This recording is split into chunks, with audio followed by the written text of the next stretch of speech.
What does it mean to refuse a visibility that leaves you vulnerable and unprotected?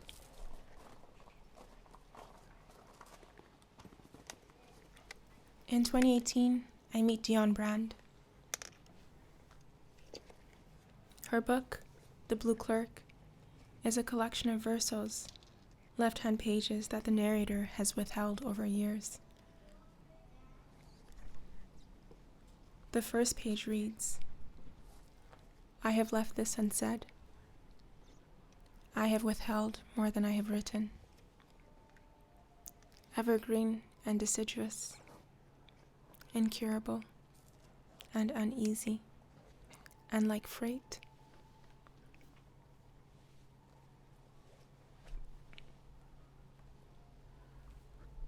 That same year, I encounter the work of Edouard Glissant, and I too begin to clamor for the right to opacity, to not be seen.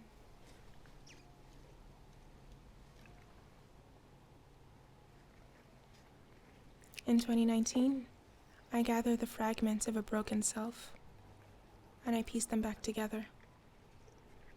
An arm to an arm, a leg to a leg, and a torso in the center. I remake myself in the shape of a spider. Aunt Nancy and Nancy. I begin to hide myself in my work. The spider reappearing over the years. Always camouflaged, always inconspicuous.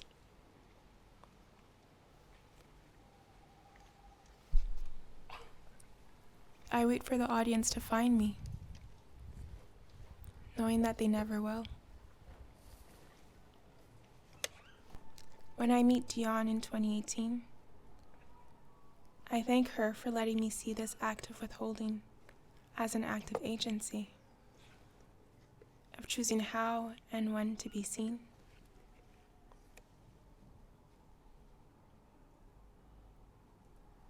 Sitting across from me, writing herself to sign my copy of her book, she looks at me with such pity in her eyes. "You've got it all wrong," she tells me. "Now you're the one doing the work of suppressing yourself."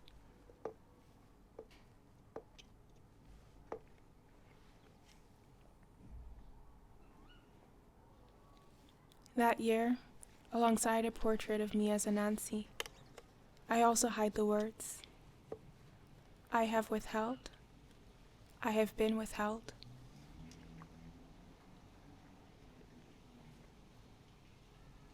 I think of this moment often, of this back and forth between visibility and invisibility, suppression and agency. I never know where I fall, or which is actually safer. But as a Nancy, I find a new mask that connects me to ancestors and stories that can see me as I am.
Her hand flies into the air as soon as I'm done my presentation.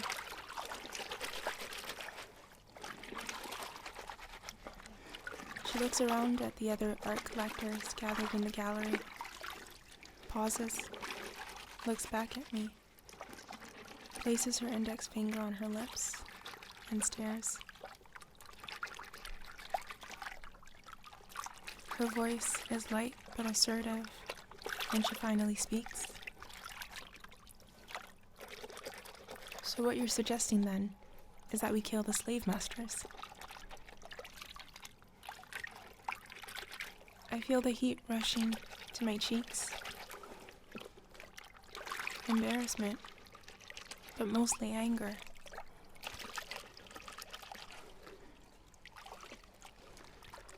I had just shared with them a work about gendered violence under slavery and the equally violent forms of resistance to it. And yet, there I was, with all of that reduced to a question of whether I myself was advocating for violence against slave masters, centuries later.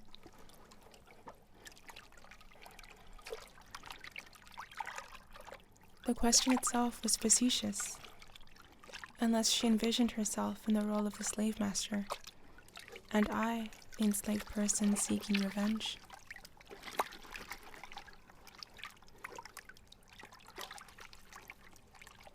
I feel their eyes on me, awaiting an answer. Across from me stands my curator, avoiding my gaze.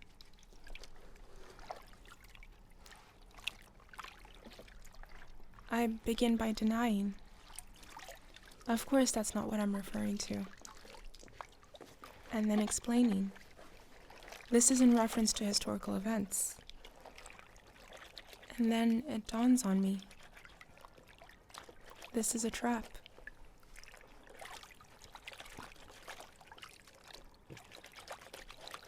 I stop and look at her. All at once, I'm aware of the place she is set and the role that she is attempting to force me into.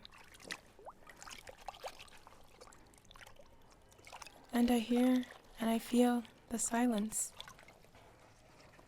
the refusal to interject, the acquiescence.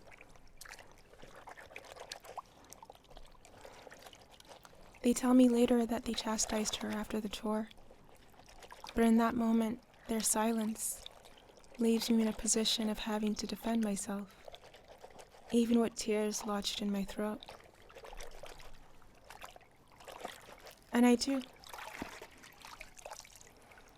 Rather than answer the question posed, I ask another. What would push a 15-year-old girl to engage in an act of poisoning?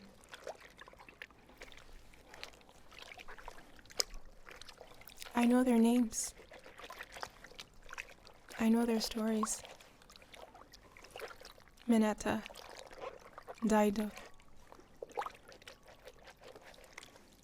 Young women faced with such violence that they turned a crop meant to keep them alive into a weapon with which to claim a different right to existence. That is the history in whose afterlives we all live.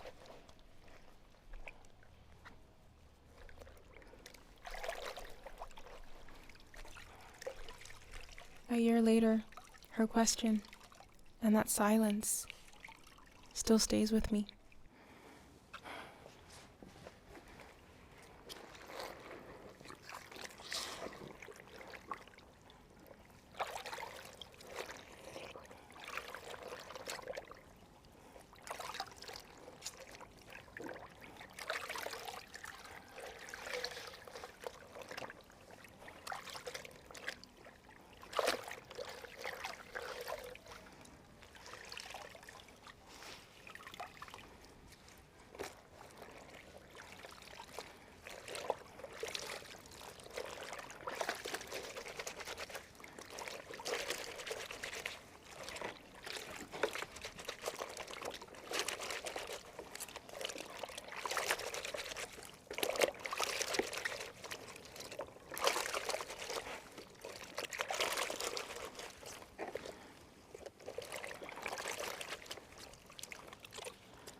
Okay, thank you. So this was my, thanks. Can everyone see what it says? I would recommend just walking around. You did it in the paint lab and then now you got this texture. So this is my first time trying performance. Never done it before, so I've been a little bit nervous. And I think a lot about why I'm so interested in doing performance as someone for whom it creates so many nerves. Why then is it important for me to put myself in a position in a public space, in front of an audience, when it's something that isn't quite natural for me or doesn't feel safe for me? And I think it's this question of safety and the art world that I've been kind of trying to unpack for myself, because the art world doesn't always feel like a safe space, and yet it's a place where you bring your most intimate self. It's a space where you bring your vulnerabilities, and you hope that by sharing them, it can connect you to something else, to someone else. And yet in that act of sharing, it's a precarious position that you find yourself in. And it's not only a precarious position of sharing things, often things that in other spaces of your life you don't feel like you can share.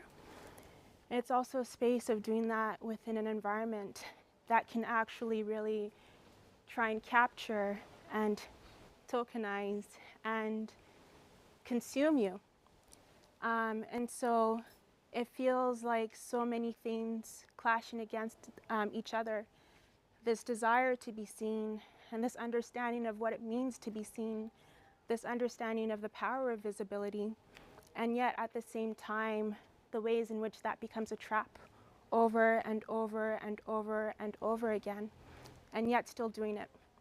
And so those are the same feelings that I feel right now as I stand in front of you, sharing stories that are intimate and personal about instances I've experienced within the art world, within this act of sharing my work. The second story is one that happened last summer when I was putting together an exhibition of my work in Ottawa. And one of those pieces is one I've spoken about before, which is a piece where I'm going back to this history of enslaved women in Jamaica turning cassava into a poison with which to poison their slave masters.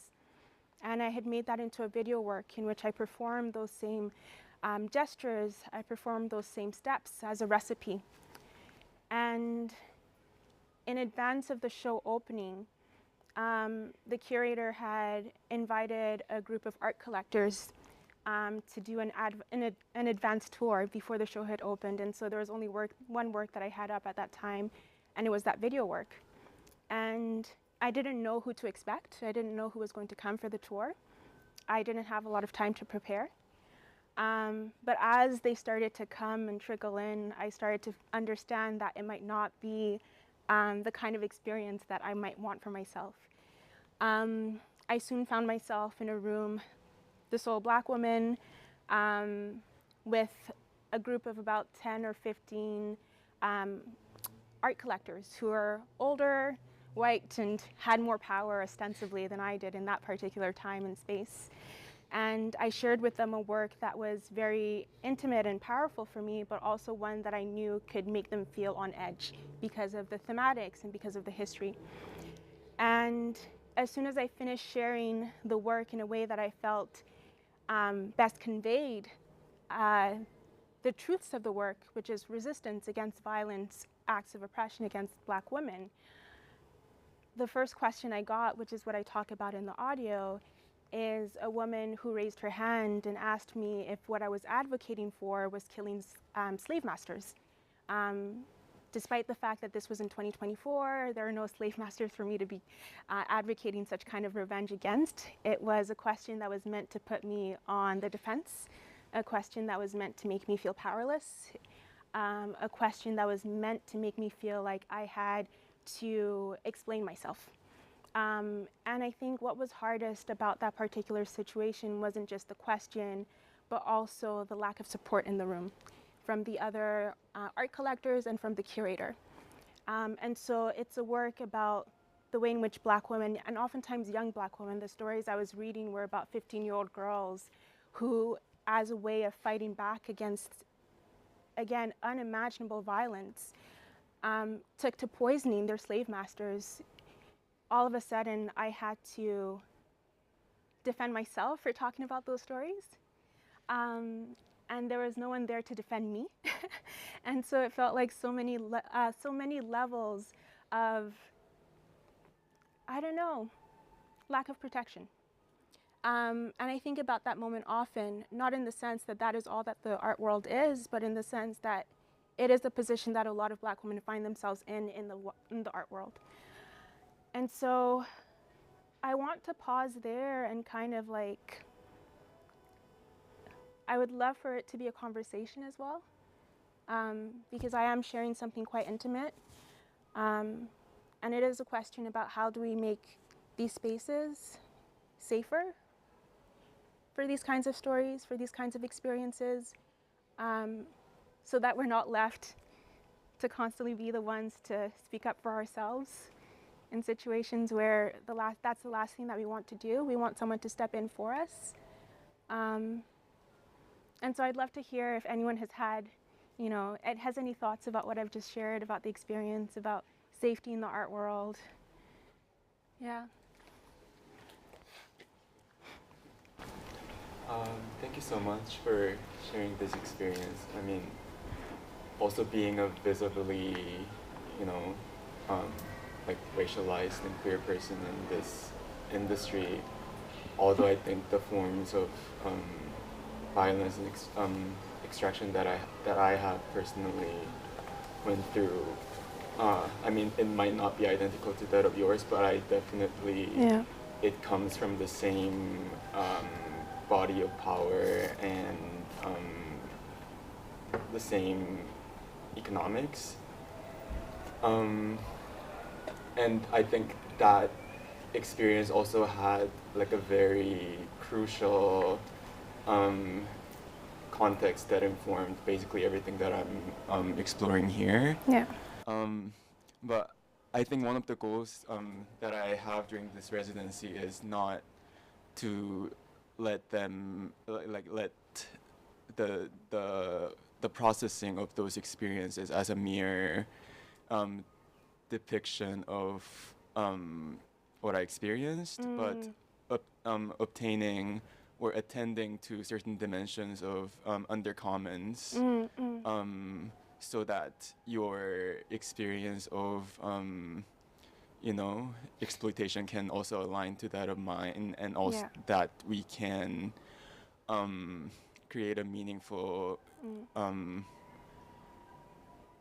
I would call it a union within this industry, because if I think of the individual strategies of coping in response to this, the only thing that I can think of is withdrawing from art itself, and I don't want that to be my conclusion.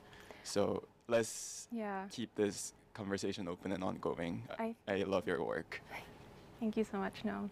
I think that's exactly it. For me, like, oftentimes the way I respond to these kinds of experiences is to withdraw. And that's also what this work is about. Questioning whether that withdrawal is the healthiest response. And I do think it's an individualistic response. It's one that protects you, but at the expense of building something maybe communal.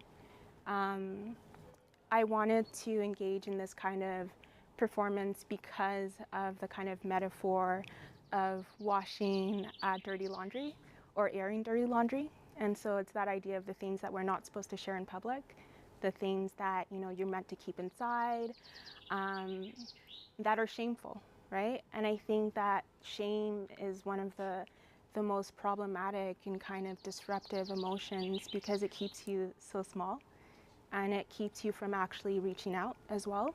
And I think what you're saying is absolutely true. I think that that shame response is what prevents you from actually reaching out to someone else and building something, and actually making it such that it's not just an expression of those experiences, but actually a kind of movement towards something more meaningful. And I don't always know what that is. I just know that the expression is the first part. Yeah, does anyone else have anything to share? Thank you so much. Thank you. Thank you for sharing this with us. It pertains to glissant and the right to opacity. And I always have seen this as a more of an epistemological nature, that it pertains to groups and not so much to an individual. Yeah. And I wanted to ask you, it's a brainstorm, huh? Yeah, absolutely. Where positionality is ontological, it pertains to being. And you said, I would not want to be seen or something like that. But did glissant mean not to be known and to be categorized? Can we delve into that a little bit more? Absolutely. Because I'm trying to understand it as well. Oh no! Yeah. So this was made in 2019. Like the work I'm referencing in with relation to that particular audio was made in 2019. I was 24, 25. I was very much misreading glissant. And I was misreading glissant because there was something else that was happening in my mind. And something else that I was trying to find, and opacity then took on a different meaning for me than what it actually means, which is what you're referencing here. And so for me, opacity became something that allowed me to withdraw, and that's why I explained that I'm reading it at the same time as I'm reading Dionne Brand, and so these concepts get fused in a way that they wouldn't necessarily for other people. It's the time and place that I found myself in and the references I was bringing together. And so for me, that was at a time when I wasn't diagnosed with like ADHD neurodivergence. And so it was this kind of desire, because I didn't know myself and I didn't want to be known, to find a word for it or a concept for it. And so when you think about when I think about theory, oftentimes I think about hermeneutic and justice and like the importance of being able to find those concepts that articulate particular feelings. And sometimes they're not in direct conversation, or they're not directly resonating in the ways that maybe the author and then the reader intend, but they give the language to make sense of a particular reality. And so there is a mismatch there. But there's also a mismatch that I think leads to different points of conversation around what it means to withdraw from visibility, which I think is an important conversation with regard to Black representation, where visibility is such a particular thing, and Black artists are constantly navigating that kind of experience of hypervisibility and invisibility. And so in representational politics, I think it does lend itself to particular reading that isn't necessarily epistemological. Yeah, I get that. Yeah. And I love the fact that you're also making this trajectory from 24 being 24 and up till now. Exactly, yeah. But can we also say, for instance, can we turn it around? Can we say that would we be able to be seen but not categorized? I think that's why I lean so much into this notion of the trickster. And again, going back to there's so many ideas I was playing with at the same time I was making this work. And the trickster was a figure that I was leaning towards because of the way it continues to reemerge within the literature of Black women writers. So Gloria Anzaldúa or Toni Morrison, and the way in which the trickster is a figure that represents a liminal state of being that can't easily be captured. I was also reading Bell Hooks and her notion of a radical Black subjectivity that's untethered to good or bad forms of representation of Blackness, but instead gravitates towards a transgressive representation of Blackness. And so I was trying to find a way of representing myself that couldn't be captured, and that's why I represented myself as the spider, because it's not a form or a kind of representation of Black womanhood that one would expect. It's not one that's easy to sexualize. It's not one that's easy to say, oh, it's a good or positive or it's a negative. It just is what it is. And then to have the additional layers of the importance of the trickster in West African spirituality and West African folklore meant that I was also grounding myself in non-Western epistemologies and cosmologies. And so all of a sudden it became a form of representation that actually did feel more liberatory. Thank you. Yeah. I'd really love to hear if anyone else has any thoughts. Like would like to think of this as a safe space, and if you have thoughts afterwards and would prefer to share it there, that's also more than okay. Okay, so in terms of the presentation, some of what I've spoken about already are part of my practice in terms of this emphasis on experience. The work in which I had myself as a spider is a work where, in order to see the spider, you have to take on a, did you want to ask a question? No. You had to take on a particular position within the gallery. And so I'm often playing with the experience within the artwork in the gallery. I'm playing with spatiality, and so the need to actually move the body, and the way in which those then allow you to access particular perspectives as well. And what I'm interested in, so I have some examples. I don't know if the clicker is working, but also we can just stop here. I'm also okay with that. If it's not working, I'll just take that as a sign. Is that okay? Sure. Still not working, so it's a sign. If it's okay with everyone, I'm okay to call it quits. Or if this is what you really want. Yeah. It's okay, we can end.